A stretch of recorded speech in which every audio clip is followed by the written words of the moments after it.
अध्यात्म विश्व विज्ञान यूट्यूब चैनल पर उपस्थित अपने प्रिय मित्रों का हार्दिक स्वागत और समादर करते हुए आइए, एक प्रश्न आया है, क्या कुंभ मेले में स्नान करने से हमारे पाप धुल जाते हैं क्या? कुंभ मेले में स्नान करने से हमारे पाप धुल जाते हैं क्या? और ये प्रश्न का स्वरूप ऐसा है कि लोग जो वहां जाते हैं और स्नान को महत्व देते हैं, तो वो स्नान से क्या होता है? तो खंडन मंडन की परंपरा न रहते हुए भी जो हमारे यथार्थ अध्यात्म विज्ञान दृष्टि से दिखता है वो तो निवेदन करना ही होगा, क्योंकि अभिव्यक्ति की स्वतंत्रता है।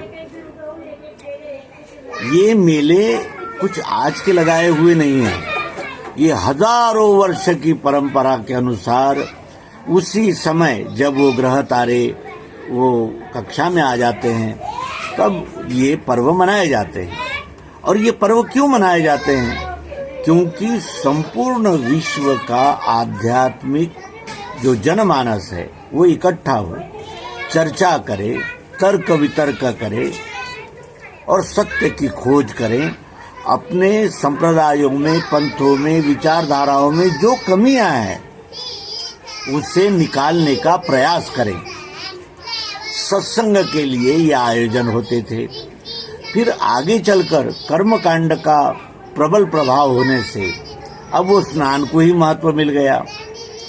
हम उधर से आने वाले किसी भी व्यक्ति को ये पूछें कि भाई आपने स्नान किया, ये तो बहुत अच्छा किया, लेकिन वहाँ किस शास्त्र के मर्मज्ञ से आप मिले, किस शास्त्र के विद्वान से आप मिले, किसका सत्संग हुआ, आपने उनसे कौन से प्रश्न किए और क्या आपने उस अवसर का लाभ लिया जब यहाँ विभिन्न मत पंथ संप्रदायों के आचार्य और जिसे कहा जाएगा कि व्याख्याकार इकट्ठा हुए, तो आपने ज्ञान के रूप में क्या अर्जित किया?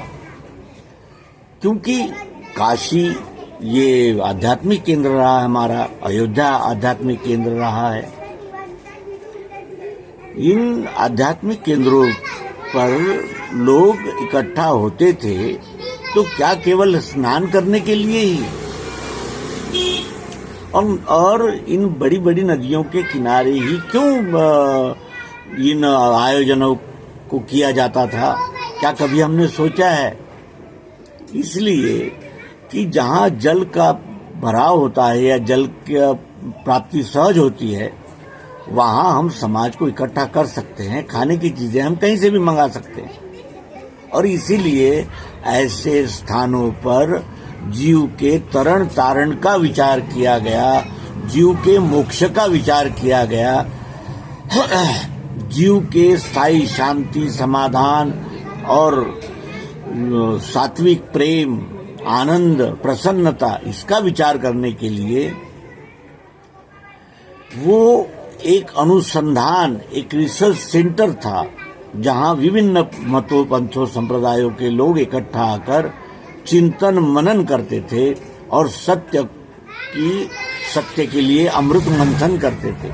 वो सत्य अमृत मंथन था कि जिसमें हम विचारों का मंथन करके सत्य को निकाले और उसका स्वीकार करें, उस पर आचरण करें, उस पर चलें। आज वो पर्यटन के रूप में, एक फैशन के रूप में, क्योंकि स्नान करने के बाद फोटो निकालना और उसको वायरल करने का क्या तात्पर्य है? तात्पर्य यही है कि हम भी आपके ही है, आपके साथ ही है। औपचारिकता में ही इस आयोजन का महत्व समाप्त हो गया। इन महान अवसरों का उपयोग यदि हमने कर्मकांड और पूंगा पंडिताई के लिए किया तो ऐसा अवसर दोबारा कब मिलेगा? क्योंकि ये पहले ही 12 वर्ष बाद ऐसे यानी समयानंतर आयोजन होते हैं। श्रीमद् भगवद गीता, श्री रामचरितमानस, इनका यदि अनुसंधान हुआ तो उसमें से इस विश्व की एकता के लिए दूसरा कोई प्रयास करने की आवश्यकता ही नहीं रहेगी। इतना ये पुरातन, सनातन और अनुभव में लिया गया, जांचा परखा गया, सब सार्वभौमिक, सार्वकालिक, सार्वत्रिक, इतना महान अनमोल सिद्धांत यदि हमने ऐसे पर्वों पर जन जन तक नहीं पहुंचाया तो कब पहुंचाएंगे। और फिर ये सब एक प्रकार का उल्लास, उत्साह, त्योहार ही माना जाएगा। यही विचार करने का प्रसंग है। हम कुंभ मेला या ऐसे आयोजनों के विरोधी नहीं है, लेकिन हम चाहते हैं कि इसमें कथा, कहानियां, रंजकता और वो वायलिन, सतार और विभिन्न प्रकार की रोचक कल्पनाएं और अनेक प्रकार के जो लटके झटके हैं, इनसे निकालकर इस भारतीय संस्कृति के इस सनातन सिद्धांत को जन जन तक पहुंचाना अनिवार्य है। अन्यथा हमने किया हुआ सत्संग मनोरंजन का ही एक प्रकार रहेगा और हमने किए हुए ऐसे आयोजनों का उपयोग भी वही रहेगा जो इतने सालों तक, इतने महान ग्रंथों के उपलब्धता के बाद भी आज इतना हाहाकार है। इसका अर्थ यह है कि हम मानव औपचारिकता पर अधिक लुब्ध हो गए हैं और औपचारिकता को ही धार्मिकता मान बैठे हैं।